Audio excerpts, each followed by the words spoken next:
the lights come on and we get ready to go racing here for week 3 of the Radical eCup in 2025 Season 2.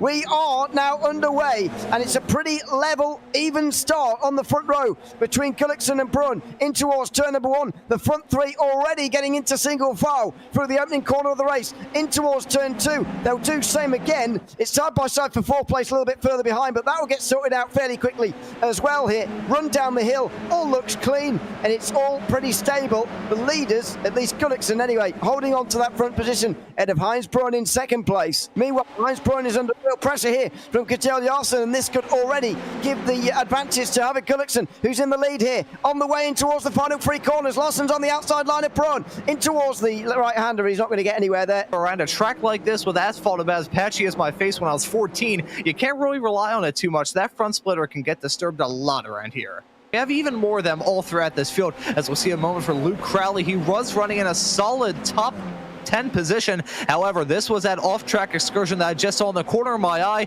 Gonzaga coming through meanwhile on Lasse Sorensen down the back straight here and towards the final few corners. Right round the outside here is going to be brave, and Sorensen's going to try and make sure it doesn't happen, but he hasn't got much choice. Gonzaga has managed it, and he's up to 6th position now. That's Lasse Sorensen and George Gonzaga side by side at the bottom of your screen, heading down into the S's of 8 and 9. Gonzaga, a veteran of the series, so is Lasse Sorensen, and they single file out, heading their way off into turn number 9. But Rafa Blanco, I believe, was a driver who took the first ever Radical SR10 official series win the first win in the first ever Radical official series that I broadcasted with. So he's a quick driver and a veteran of the series as well, but so is Kettle Larson and so is Andre Castro. They were nearly 3 wide, hang their way off into turn number 8. That could have ended in tears. Andre Castro is a very aggressive racer, and you could tell that based off the fact he licked the stamp and sent it to get the move done on Larson, heading off to the final few corners.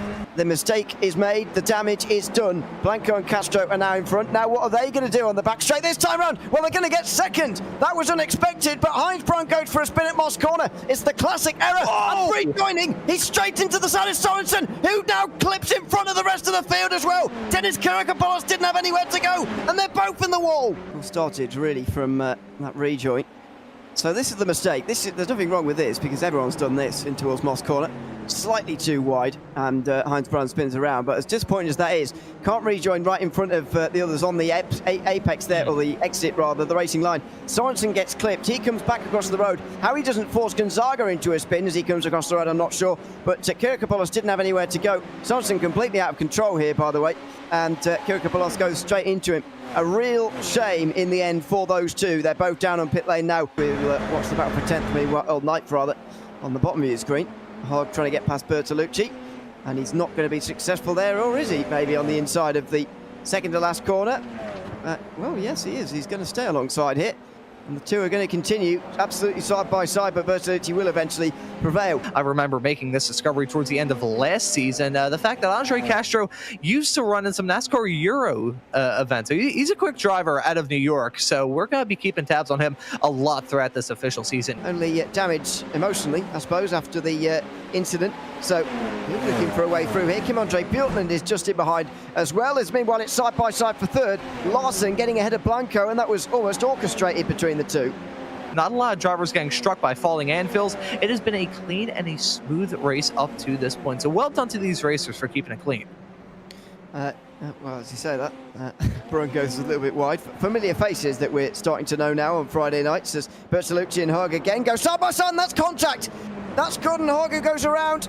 And this time, Bertolucci is the one who comes out best. And so James McIntosh gets a lot closer. Meanwhile, that is big pressure for Maranini now, as Kim Andre Bjortland looks to take the 2nd place in the last couple of laps down the inside, and that is Bjortland up to 6th now. I gotta take advantage of that quick low mistake, is side-to-side contact between Myron Ianni and Heinz Brun. Brun in the 3 car trying to play the Braun role. I gotta say, Heinz Brun, very fast driver in this series, but much to the degree of Andre Castro, he's a pretty aggressive racer. That's a spin for Ianni. That's heading down into Moss Corner, so things going from bad to worse for him as multiple cars getting hit in that.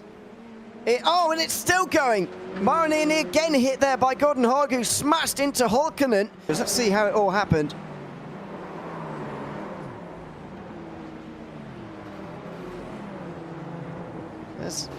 Oh no, that's another bad rejoin.